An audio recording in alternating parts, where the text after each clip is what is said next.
नमस्कार दोस्तों, स्वागत है आपका बिहार एक्सप्रेस न्यूज में। तो चलिए आपको लेकर चलते हैं आज की मुख्य और ताज़ा खबरें की ओर। इससे पहले आप वीडियो को किस शहर से देख रहे हैं कमेंट में जरूर बताएं और वीडियो अच्छी लगी तो वीडियो को लाइक करके चैनल को सब्सक्राइब जरूर करें।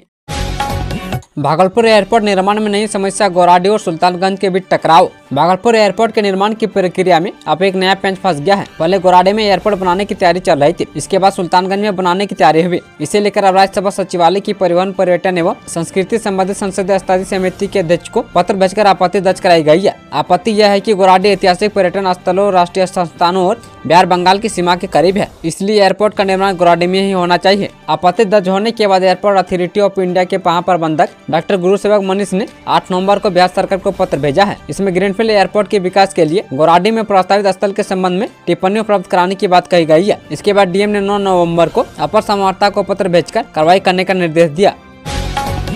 बिहार में आयुष्मान कार्ड बन रहा, 5 लाख तक का इलाज होगा मुफ्त। बिहार में आयुष्मान कार्ड बनाने के लिए विशेष अभियान चल रहा है। सुबह के स्वास्थ्य मंत्री मंगल पांडे ने बुधवार को पटना में इस अभियान की शुरुआत कर दी है। बिहार के सभी जिलों में 70 वर्ष या उससे अधिक उम्र के सभी वरिष्ठ नागरिकों और आयुष्मान भारत प्रधानमंत्री जन आरोग्य योजना एवं मुख्यमंत्री जन आरोग्य योजना के लाभार्थियों का आयुष्मान कार्ड बनाने के लिए राज्य सरकार ने 20 नवम्बर से 10 दिसम्बर 2024 तक एक विशेष अभियान शुरू किया है। बुधवार से इसकी शुरुआत हो चुकी है। इस अभियान का लक्ष्य राज्य में 50 लाख कार्ड बनाने का है। वहीं इस विशेष अभियान के तहत राज्य के जन वितरण प्रणाली दुकानों पर शिविर लगाकर कॉमन सर्विस सेंटर के विलेज लेवल इंटरप्रेन्योर के माध्यम से कार्ड का निर्माण किया जा रहा है।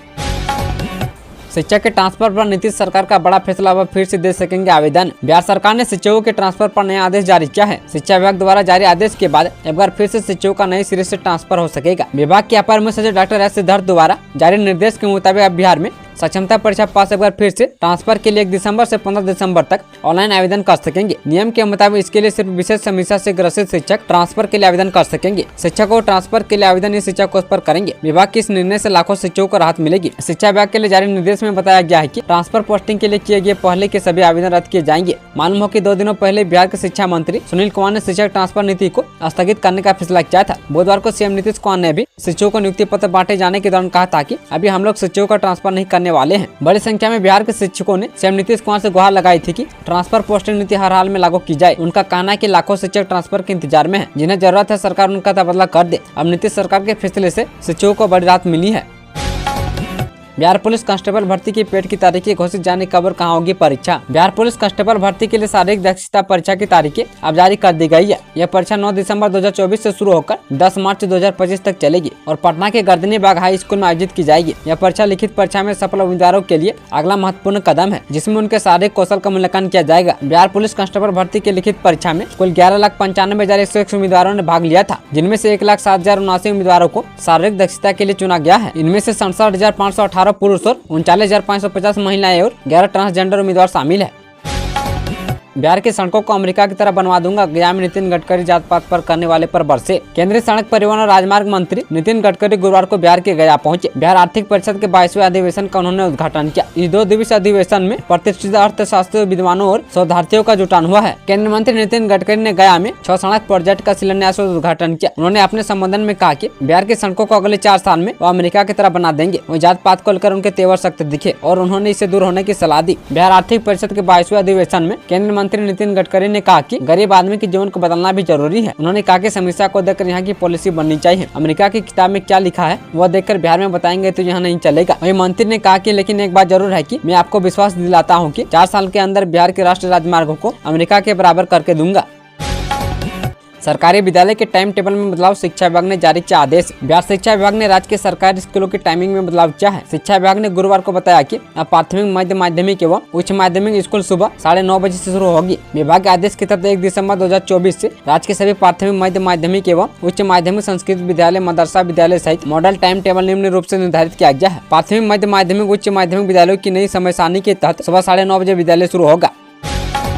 पटना में खेल मंत्री मांडविया का बड़ा ऐलान, बिहार में होगा खेलो इंडिया यूथ टूर्नामेंट। केंद्रीय खेल मंत्री मनसुख मांडविया ने कहा कि खेलो इंडिया यूथ टूर्नामेंट 2025 का आयोजन बिहार में होगा। देश भर के खिलाड़ी यहां आएंगे और प्रतियोगिता में हिस्सा लेंगे। केंद्रीय खेल मंत्री मनसुख मांडविया गुरुवार को पटना के पाटलिपुत्र स्पोर्ट्स कॉम्प्लेक्स में लोगों को संबोधित कर रहे थे। उन्होंने कहा कि खेल के क्षेत्र में बिहार को अंतर्राष्ट्रीय स्तर पर ख्याति मिले, इसके लिए केंद्र सरकार काम कर रही है। उन्होंने कहा कि देश की युवाओं को खेल में शामिल होने के लिए मैं अनुरोध करता हूँ। इस अवसर पर उन्होंने कहा कि वो बिहार के खिलाड़ियों के खेल के प्रति रुचि को देखकर काफी खुश हुए हैं। हैं। साथ ही उन्होंने राजगीर में आयोजित हुई एशिया महिला हॉकी चैंपियन ट्रॉफी में भारतीय टीम की जीत पर बधाई दी है। केंद्रीय खेल मंत्री मनसुख मांडविया ने कहा कि वो खुद वहां मौजूद थे। खिलाड़ियों ने काफी बेहतर प्रदर्शन किया है। उन्होंने कहा कि खेल को बढ़ावा देने के लिए काफी प्रयास किए जा रहे हैं।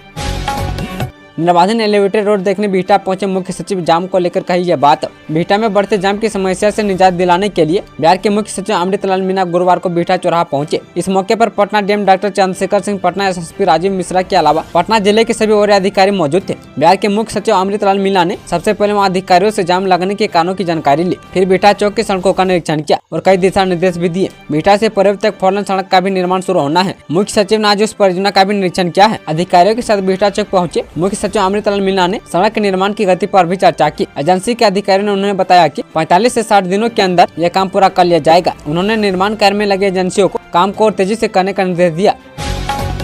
बिहार के गांव वालों के बल्ले बल्ले मंत्री अशोक चौधरी ने दे दी खुशखबरी। बिहार सरकार के ग्रामीण कार्य विभाग के मंत्री अशोक चौधरी ने कहा कि मुख्यमंत्री नीतीश कुमार की पहली प्राथमिकता बेहतर सड़क है। मुख्यमंत्री ने 14 नवंबर को ग्रामीण सड़क सुदृढ़ीकरण एवं प्रबंधन कार्यक्रम शुरू किया है। इसके तहत वित्त वर्ष 2024-25 में पंचवर्षीय रूटीन अनुरक्षण अवधि से बाहर एवं स्वीकृति के लिए लंबित करीब 28,000 किलोमीटर ग्रामीण पथों का पुनर्निर्माण एवं नवीकरण किए जाने का लक्ष्य है। इस पर लगभग 23,000 करोड़ रुपए की राशि खर्च की जाएगी। इस योजना के तहत कार्य प्रमंडल लखीसराय के अधीन 137 ग्रामीण सड़कों का भी चयन किया गया है। इसकी कुल लंबाई 213 किलोमीटर है। इस पर करीब 170 करोड़ रुपए खर्च होंगे। इसका डीपीआर का निर्माण ऐप के माध्यम से किया जा रहा है। इस योजना के तहत ग्रामीण पथों को दीर्घकालिक अवधि तक मानक के अनुरूप रखा जाएगा। ललन सिंह ने अपना वादा किया पूरा। चुनाव से पहले लोगों को दिया था भरोसा। लोकसभा चुनाव एवं इससे पूर्व क्षेत्र भ्रमण के दौरान लोगों की मांग और आवश्यकताओं को एक एक करके प्राथमिकता के अनुसार पूरा करने में क्षेत्रीय सांसद सह केंद्रीय मंत्री राजीव रंजन सिंह उर्फ ललन सिंह लगे हैं। खासकर पिछड़े, अति पिछड़े, अनुसूचित जाति, जनजाति एवं वंचित समाज के लोगों की मांग को प्राथमिकता दी जा रही है। इसी क्रम में उनके द्वारा पूर्व में की गई मांग पर संज्ञान लेते हुए रेल मंत्री अश्विनी वैष्णव ने किऊल एवं जमुई के बीच लखीसराय जिले के 4 हॉल पर विभिन्न मेमू ट्रेनों का ठहरा देने का आदेश जारी किया है। रेलवे बोर्ड के आदेश पर उप निदेशक राजेश कुमार ने संबंधित आदेश पत्र जारी कर दिया है। जल्दी ट्रेनों के ठहरा की तिथि भी जारी की जाएगी। बिहार के इस जिले से फर्जी मैडम जी का बड़ा खेल। 18 महिला शिक्षिकाओं की नौकरी रद्द। बिहार के खगड़िया जिले में 18 महिला शिक्षिकाओं का नौकरी से बर्खास्त कर दिया गया है। जांच में सामने आया कि उन्होंने गलत तरीके से शिक्षक पात्रता परीक्षा में मिलने वाले 5% की छूट का लाभ लेकर बीपीएससी शिक्षिका के पद पर नियुक्ति हासिल की थी। जिला शिक्षा अधिकारी अमरेंद्र गौड़ ने इस मामले में कार्रवाई करते हुए सभी को उनके पद से हटा दिया है। टीटी में बिहार के महिला अभ्यर्थियों को पास होने के लिए 5% की विशेष छूट दी जाती है, लेकिन इस महिलाओं ने छूट का गलत लाभ उठाया, जबकि वे बिहार के बाहर की रहने वाली थी। जाँच में पाया गया कि इनमें 17 महिलाएं उत्तर प्रदेश और 1 राजस्थान की निवासी है।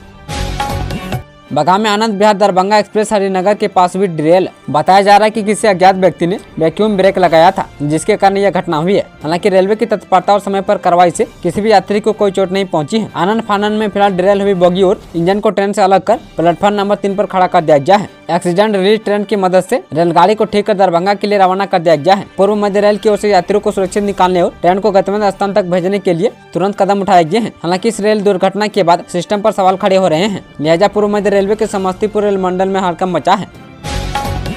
ट्रांसफर की चाह रखने वाले शिक्षकों के लिए बड़ी खुशखबरी। 1 से 15 दिसंबर तक नए सिरे से करे आवेदन। बिहार सरकार ने शिक्षकों की हस्तांतरण नीति में संशोधन कर दिया है। जो भी शिक्षक किसी विशेष समस्या के कारण अपने हस्तांतरण हेतु इच्छुक है, वे 1 दिसंबर से 15 दिसंबर तक ऑनलाइन आवेदन कर सकते हैं। शिक्षा विभाग के प्राथमिक शिक्षा निदेशक पंकज कुमार की ओर से विभाग आदेश जारी किया गया है। आदेश में कहा गया कि विभिन्न स्रोतों से अनुरोध प्राप्त हो रहे हैं कि कुछ शिक्षक विशेष समस्या से ग्रसित होने के कारण हस्तांतरण हेतु इच्छुक है। ऐसे शिक्षक जो किसी विशेष समस्या के कारण अपने हस्तांतरण हेतु इच्छुक है, वे इस शिक्षा कोष पोर्टल पर अपना आवेदन नए सिरे से दिनांक 1/12/2024 से 15/12/2024 तक ऑनलाइन समर्पित कर सकते हैं। बिहार में 5 हाईवे प्रोजेक्ट को मिली हरी झंडी। एडीबी की मदद से जल्द शुरू होगा निर्माण कार्य। बिहार में बनगंगा, भिंदमस, आरा, एकौना, छपरा, गुथनी, हथौड़ी, अतरा रोड, असरनगंज, धोरैया में राज्य उत्पत्ति के निर्माण को लेकर बुधवार को पथ निर्माण विभाग के अपर मुख्य सचिव मिहिर कुमार सिंह और एशियन डेवलपमेंट बैंक के उच्च स्तरीय प्रतिनिधि मंडल के बीच बैठक हुई। बैठक का मुख्य उद्देश्य परियोजनाओं में आ रही जमीन अधिग्रहण और फॉरेस्ट क्लियरेंस से जुड़ी समस्या को हल करना था। अपर मुख्य सचिव ने एडीबी के प्रतिनिधि मंडल को भरोसा दिलाया कि जिन समस्याओं का समाधान तेजी से किया जाएगा, उन्होंने कहा कि संबंधित विभाग और निगम त्वरित कार्रवाई सुनिश्चित करेंगे ताकि परियोजना पर काम समय पर शुरू हो सके। इन सड़कों का निर्माण एडीबी की वित्तीय सहायता से किया जा रहा है। बैठक में बताया गया कि परियोजना के लिए प्रशासनिक स्वीकृति पहले ही सरकार द्वारा दी जा चुकी है। एडीबी का प्रतिनिधि मंडल ने परियोजनाओं की रिपोर्ट अपने मनीना मुख्यालय में एडीबी प्रेसिडेंट को सौंपेगा। इसके बाद लोन की राशि जारी की जाएगी। पहली गलती पर 500 जुर्माना दोहराया तो सरकारी सुविधाएं बंद। बिहार के झंझारपुर नगर परिषद को ओडीएफ घोषित किया जा चुका है। बावजूद खुले में और सड़कों पर शौच करना बंद नहीं हुआ है। नगर परिषद के कई ऐसे इलाके व सड़कें हैं जहाँ सुबह में चलना दोपहर हो जाता है। इन जगहों की साफ सफाई के बाद अब नगर परिषद दंडात्मक कार्रवाई शुरू करने का फैसला लिया है। स्वच्छता पदाधिकारी दीपक कुमार ने बताया कि पहली बार खुले में शौच करते हुए पकड़े जाने पर 500 रुपए और मूत्र विसर्जन करने पर 100 रुपए का जुर्माना लगेगा। अगर यह सिलसिला दोबारा हो या लगातार जारी रहता है तो संबंधित परिवार को सभी सरकारी सुविधाओं से वंचित किया जाएगा। दंडात्मक कार्रवाई की सूचना पट भी नगर परिषद की वैसी जगह पर लगाया गया है जहाँ तमाम चेतावनी के बाद भी लोग खुले में शौच कर रहे हैं।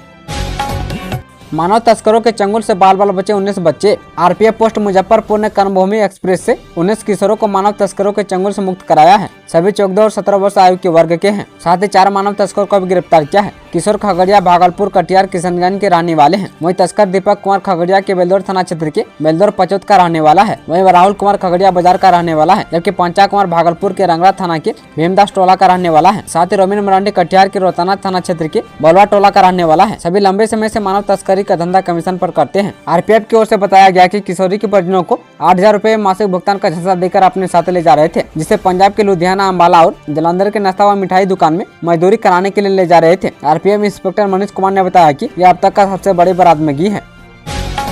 बिहार में दिन दहाड़े घर में घुसकर नाबालिग लड़की से गैंगरेप, आहत बच्ची ने पिया कीटनाशक। बिहार में अपराधियों ने बड़ी वारदात को अंजाम दिया है। बदमाशों ने दिन दहाड़े घर में घुसकर एक नाबालिग लड़के से गैंगरेप को अंजाम दिया है। नालंदा जिले के गांव में दिन के उजाले में बदमाशों ने घर में घुसकर एक बच्ची के साथ गैंगरेप की घटना को अंजाम दिया है। घटना से आहत बच्चे ने घर में रखे कीटनाशक पी ली, जिसके बाद उसकी हालत नाजुक बनी हुई है। ये बच्ची का इलाज निजी क्लिनिक में चल रहा है। इसके बाद परिवार वालों ने इसकी सूचना पुलिस को दी। सूचना मिलते पुलिस कार्रवाई करते हुए एक आरोपी को गिरफ्तार कर लिया। गिरफ्तार आरोपी गोकुलपुर थाना निवासी राहुल कुमार है। दूसरे आरोपी की गिरफ्तारी के लिए लगातार छापेमारी की जा रही है।